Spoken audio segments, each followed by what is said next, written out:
There is one person I want you to forgive. This person, look at them.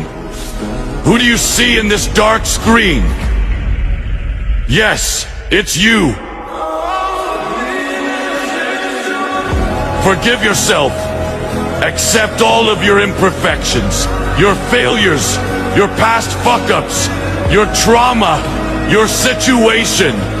Accept all the foolish mistakes you made, the opportunities you lost. Forgive yourself for the time you wasted, for the times you didn't take action. Forgive yourself for the times you procrastinated, for the times you didn't live up to your expectations. Forgive yourself for every time you were not enough, you were not good enough. If you hold on to any of these negative thoughts, you are not going to start moving forward. Let them go and start working for your future.